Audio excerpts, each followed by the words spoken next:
Welcome to part 7. So during part 7, we're going to be discussing supply and demand, how to identify supply and demand, but also we're going to discuss order blocks. So don't worry, we'll be back in the chart during part 9. So I want to describe what a supply and demand, the first part of it, because there's 2 parts, right? I want to describe what supply looks like. When you open up your chart and you see price doing a thing, what does it look like, right, when demand is being created? First and foremost, you have to establish a bias. So if you are bullish, your eyes need to be trained to look for demand areas or order blocks, right? You want to see price breaking structure to the upside. But if you see price come down to a particular area, or it looks like it's kind of consolidating or accumulating in a particular area, and price is not breaking structure to the downside, price is likely to take off in an uptrend from this area, okay? Same for a supply, but the opposite. If you go into the chart and you've established a bearish bias and you see price kind of hanging around in one particular area, price is not breaking structure to the upside, and it takes off from this particular area, this is a supply. You can take opportunities in these areas, okay, if you're able to identify them. If price were to take off from the area and you missed the initial move out of the area, you can go on a smaller time frame, go back to that zone and look for a break of structure and a retest, and then you can participate. Okay, so what is supply and demand? Supply and demand are areas in the chart where significant buying or selling activity entered the market, causing price to move away aggressively. So these areas become important because they show where market participants were willing to buy and sell, right, in large enough quantities to create a strong reaction. So this is what I was saying. Price kind of tests the area multiple times and then it takes off. That's when you know you are working with a supply or demand. So let's discuss a supply zone. So a supply zone is an area where selling pressure exceeded buying pressure, causing price to move lower. When price returns to a supply zone, traders watch to see if sellers become active again. So as you can see, this is the second part of it. Price will come back and test the supply zone or demand zone again. And if you miss the first opportunity, this may be your opportunity or chance to participate when it does come back. But sometimes price does go past these areas. They do become exhausted. Price will go past these areas sometimes, which is why you want to wait for certain confirmations before participating. Always wait for confirmations no matter what. So when price returns, traders are looking to see if it's another opportunity. Some traders just impulsively get in and they get kind of stopped out. Some traders wait to see if they're going to get any breaks of structure retest from this area, then they participate.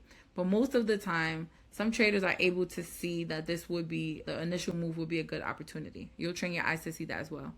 So let's look at the demand zone. A demand zone is an area where buying pressure exceeded selling pressure, causing price to move higher. When price returns to a demand zone, traders watch to see if buyers become active again. So the opposite, but the same concept for the supply zone.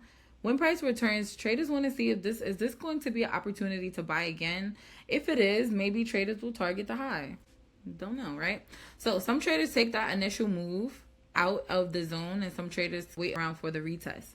Some traders take the opportunity back to the supply or demand zone. So there's multiple ways to take opportunities in a market. There is not one way. There are multiple ways. And also, smart money is looking at these zones as well. Very important. So why supply and demand zones matter?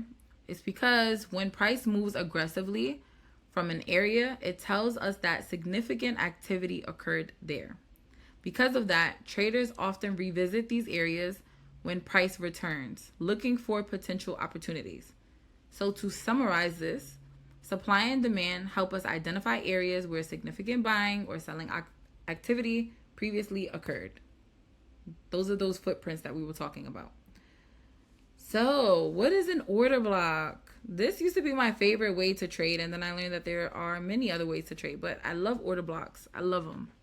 An order block is the final opposing candle before a significant move in the opposite direction. Now, it could be the opposing candle or it can be a candle, Not to confuse you, but when you go in and start to look for your order block, sometimes you'll see that it could be the same kind of candle, just the candle before the impulsive move out of the area.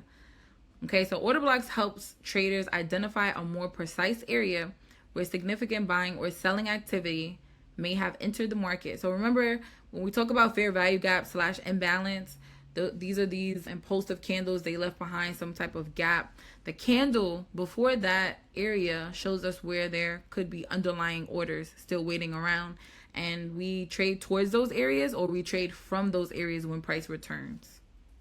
So a bullish order block is the final bearish or candle before a strong bullish move higher.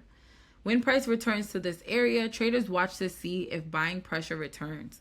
So this is where price takes off. Immediately when you see price taking off from a particular area and you've established your direction, you go in, you highlight that imbalance, and you find your order block, because this could be your opportunity.